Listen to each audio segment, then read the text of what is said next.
প্রিয় ছাত্রছাত্রীরা, এখন আমি তোমাদের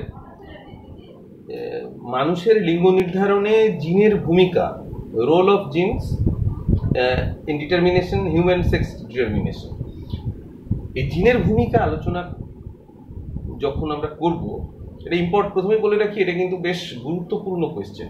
জিনের ভূমিকা, এখানে দুটো জিনের ভূমিকার কথা আমরা আলোচনা করব।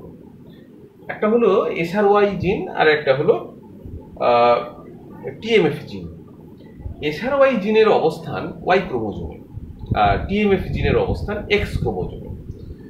তাহলে যদি পরীক্ষায় কোয়েশ্চেন আসে যে ওয়াই ক্রোমোজোমের ভূমিকা কি লিঙ্গ নির্ধারণে, তাহলে তোমাদের এসআরওয়াই জিনের ভূমিকা, যেটা আজকে আমি এই পর্বে আলোচনা করব, সেটা তোমাদের লিখতে হবে। এসআরওয়াই জিনের ভূমিকা যদি ওয়াই ক্রোমোজোমের ভূমিকা আসে, কিংবা ওয়াই ক্রোমোজোমে জিনের ভূমিকা, তাহলে এসআরওয়াই জিনের ভূমিকা। যদি এক্স ক্রোমোজোমে জিনের ভূমিকা আসে, তাহলে কিন্তু টিএফএম জিন, যেটা পরের পর্বে আলোচনা করব, তার ভূমিকা আলোচনা করব। আর যদি জিনের ভূমিকা কোয়েশ্চেনে থাকে, যে জিনের ভূমিকা আলোচনা করো লিঙ্গ নির্ধারণে, তাহলে এসআরওয়াই জিন এবং টিএফএম জিন দুটো জিনেরই ভূমিকা আলোচনা করবে। ঠিক আছে? নিশ্চয়ই ব্যাপারটা ক্লিয়ার হলো তোমাদের। এবার আমি এসআরওয়াই জিন, আজকে এই জিনের আলোচনা করছি। SRY, sex determining region Y, sex determining region Y, এইটা হচ্ছে এসআরওয়াই এর ফুল ফর্ম। এই জিনটা অবস্থান করছে ওয়াই ক্রোমোজোমের ছোট বাহুতে। দেখো, এটা ওয়াই ক্রোমোজোম, এর একটা ছোট বাহু একটা বড় বাহু। ছোট বাহুতে অবস্থান করছে এসআরওয়াই জিন, নরমালি অবস্থান করে। জ্যাকব এবং রস, এই দুজন বিজ্ঞানী, এরা ওয়াই ক্রোমোজোমের ছোট বাহুতে যে এসআরওয়াই জিন রয়েছে এবং লিঙ্গ নির্ধারণে, বিশেষ করে পুরুষ লিঙ্গ নির্ধারণে যে ওয়াই এসআরওয়াই জিনের ভূমিকা রয়েছে, এটা প্রথম বলেন জ্যাকব এবং রস। এই ছবিটা দেখলে তোমাদের ক্লিয়ার হবে, একটা normal male, X Y normal male, এর ক্ষেত্রে এটা এক্স ক্রোমোজোম, এটা ওয়াই ক্রোমোজোম, এবং ওয়াই ক্রোমোজোমের ছোট বাহুতে এসআরওয়াই জিন রয়েছে। যদি দেখা যায় যে কোনো ব্যতিক্রমী ঘটনা দেখা গেছে, যে যদি কোনো একটি এক্স ক্রোমোজোমে এই এসআরওয়াই জিন থাকে, উপস্থিত হয় এক্স ক্রোমোজোমে, সেক্ষেত্রে দুটো এক্স ক্রোমোজোম থাকলে তো ফিমেল হওয়ার কথা, কিন্তু তা সত্ত্বেও দেখা যাচ্ছে এক্স এক্স মেল, অর্থাৎ দুটো এক্স ক্রোমোজোম থাকলেও মেল হচ্ছে যদি এসআরওয়াই জিন কোনো এক্স ক্রোমোজোমে থাকে। আবার কোনো ক্ষেত্রে দেখা গেছে কোনো মিউটেশন ক্ষেত্রে বা অ্যাবনর্মাল কোনো ঘটনায় যে ওয়াই ক্রোমোজোমে এসআরওয়াই জিন অনুপস্থিত।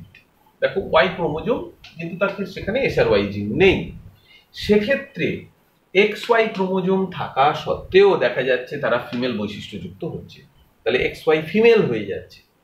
তো জ্যাকব রসের এই অবজারভেশন থেকে বোঝা যায় যে ওয়াই ক্রোমোজোমে অবস্থিত এসআরওয়াই জিন is very important to determine the sex. তাহলে এসআরওয়াই জিন এবার কিভাবে তারা সেক্স ডিটারমাইন করে, সেটা আমরা একটা ওয়ার্ড ডায়াগ্রামের সাহায্যে দেখে নেব।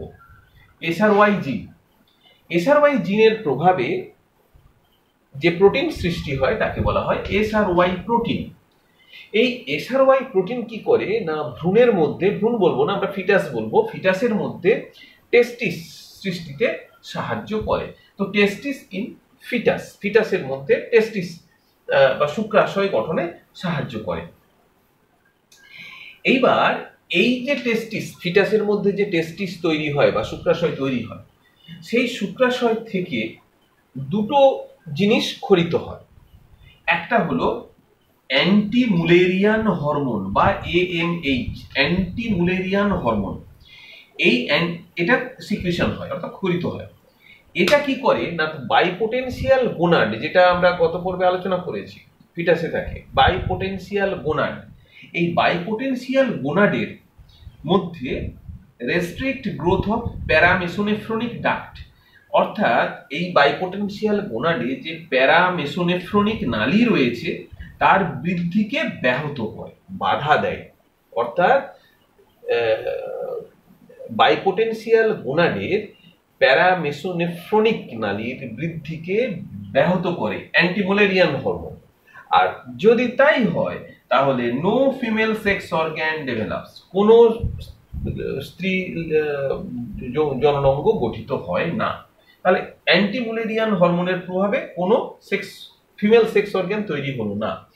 অন্যদিকে টেস্টোস্টেরন সিক্রিশন হলো টেস্টিস থেকে, সেই testosterone allows growth of mesonephric duct. এবার এরা মেসোনেফ্রনিক ডাক্টের, মেসোনেফ্রনিক নালীর, এটা প্যারা, এটা মেসোনেফ্রনিক নালীর বৃদ্ধিকে অ্যালাউ করে, মানে সাহায্য করে।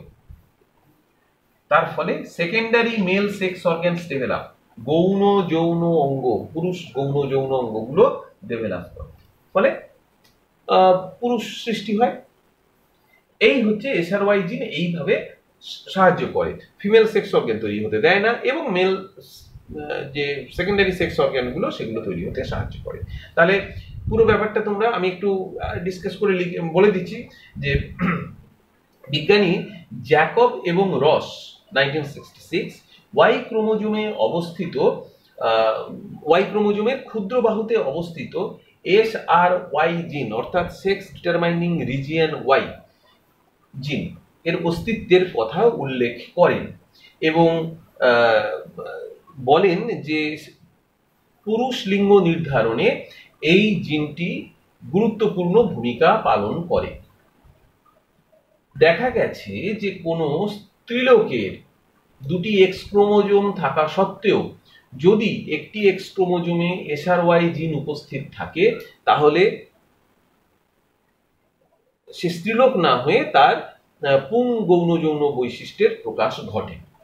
আবার কোনো মানুষের একটি এক্স এবং একটি ওয়াই ক্রোমোজোম থাকা সত্ত্বেও যদি ওয়াই ক্রোমোজোমে SRY জিন অনুপস্থিত থাকে তাহলে সেই ব্যক্তির স্ত্রী গৌণ যৌন বৈশিষ্ট্য প্রকাশিত হতে দেখা যায়। এর থেকে পুরুষ লিঙ্গ নির্ধারণে SRY জিনের ভূমিকা সন্দেহাতীতভাবে প্রমাণিত হয়। SRY জিন কিভাবে শুক্রাশয় গঠনে সাহায্য করে সেটি একটি শব্দচিত্রের আকারে দেখানো হলো।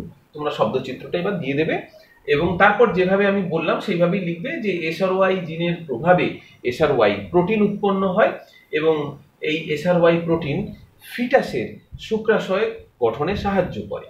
এই শুক্রাশয় থেকে অ্যান্টিমুলেরিয়ান হরমোন খরিত হয় যা বাইপোটেনশিয়াল গোনাডের প্যারামেসোনেফ্রনিক নালীর বৃদ্ধিকে বাধা দেয় এবং তার ফলে কোনো স্ত্রী জননাঙ্গ সৃষ্টি হয় না। অপরদিকে ফিটাসের শুক্রাশয় থেকে টেস্টোস্টেরন হরমোন খরিত হয় যার ফলে বাইপোটেনশিয়াল গোনাডের মেসোনেফ্রনিক নালীর বৃদ্ধিতে সহায়তা করে এবং তার ফলে পুরুষ গৌণ যৌন বৈশিষ্ট্যগুলির বিকাশ ঘটে। এইভাবে SRY জিন লিঙ্গ নির্ধারণে সাহায্য করে। প্লাস যে কথাটা বলবো, যদি SRY জিন না থাকে তাহলে SRY প্রোটিন উৎপন্ন হয় না, তার ফলে ফিটাসের মধ্যে টেস্টিস উৎপন্ন হয় না। ফিটাসের মধ্যে টেস্টিস যদি উৎপন্ন না হয় তাহলে অ্যান্টিমুলেরিয়ান হরমোনও ক্ষরণ হয় না, আর অ্যান্টিমুলেরিয়ান হরমোন যদি ক্ষরণ না হয় তাহলে প্যারামেসোনেফ্রনিক নালীর বৃদ্ধি হয়, আর প্যারামেসোনেফ্রনিক নালীর বৃদ্ধি হলে ফিমেল সেক্স অর্গান ডেভেলপ করে। ওদিকে টেস্টোস্টেরন যেহেতু তৈরি হয় না টেস্টিস না হলে, তাই মেসোনেফ্রনিক নালীর বৃদ্ধি ব্যাহত হয় এবং তার ফলে কোনো সেকেন্ডারি সেক্স অর্গান গঠিত হয় না। তাহলে এটা হচ্ছে নেগেটিভ, মানে কিভাবে ফিমেল সেক্স অর্গান ডেভেলপ করে সেটা। এটা দ্বিতীয় যে শেষে যেটা বললাম এটা না লিখলেও চলবে, আমি যতটা বলেছি এইভাবে ডিসকাস করলেই এটা হবে। আশা করি তোমরা SRY জিনের ভূমিকা এটা বুঝতে পেরেছো।